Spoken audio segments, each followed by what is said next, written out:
I'm Christopher Cadero, founder of Learn Free. I've been following developments of the BELA Bill over the last 5 years. Education is in a global crisis, and part of South African government's solution to that global crisis is the BELA Bill, the Basic Education Laws Amendment Bill. This bill is currently going through the National Council of Provinces and is likely to become law this year. If it does become law, it is going to impact you, your child's school, and learners across the whole country. Many organizations and the public are however concerned about the provisions of this bill. They are concerned that if it's implemented as planned, it will turn an education crisis into an educational catastrophe. The question South African parents need to ask themselves is if they want to give the state more power in the education of their children. The BELA Bill gives the state, the incapable, inefficient state, more power to make decisions on the education of your child. It goes to the extent that it gives the minister power to make regulations concerning learner pregnancy. The BELA Bill undermines parental rights in the following ways.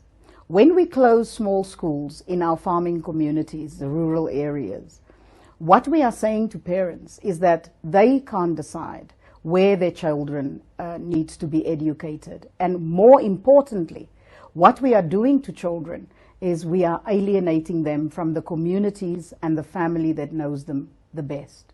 And we as parents need to know what the processes are that need to be followed, especially in the rural areas where we find that officials just get to a school and close the school without following any instructions. At the beginning of this year, an official literally went to a school, closed the school on the day that it opened and said that this primary school will now be a high school, and they brought buses full of children, high school children, and sent the primary school children home. They should consider your opinion, your voice, because we are in a democratic South Africa that all of us, in our dark past, we know many sacrificed for us to have the right of the democratic principles and participation processes that we have now. We fought for our freedom in 1976, but it seems that that freedom is only for a few. And the freedom that we fought for was to be able to choose what we want. And it seems now that we can't exercise this freedom of choosing what I need to teach for my children and how I need to teach them. The BELA Bill also proposed that school-going age will be no longer in the year when you turn 7, but in the year in which you turn 6. In other words, we formally introduced grade R into the school system. Though we support the notion, we're concerned about a financial model, as 1.4 million additional learners will enter the system. They'll need approximately 28,000 educators and 28,000 classrooms. I don't think we have sufficient funds to really make provision for that. Do you as a parent want a teacher to refer your child for an abortion? In the BELA Bill, in clause 39, it gives the minister the power to issue regulations on learner pregnancy. What happens to a teacher who is not comfortable with referring a child for an abortion? What happens to anyone in the school environment that has a religious objection to abortion?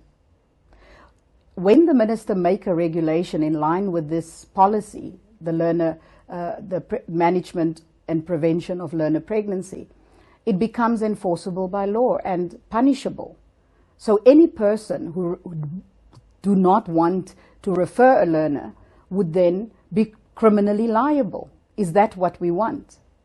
In conversations with academics and people that works within the child sector, one of the questions that they have and concerns are, would we not be hiding criminality when teachers and people in authority or those in authority in our schools are able to refer learners without their parents knowing for an abortion, for sexual reproductive services?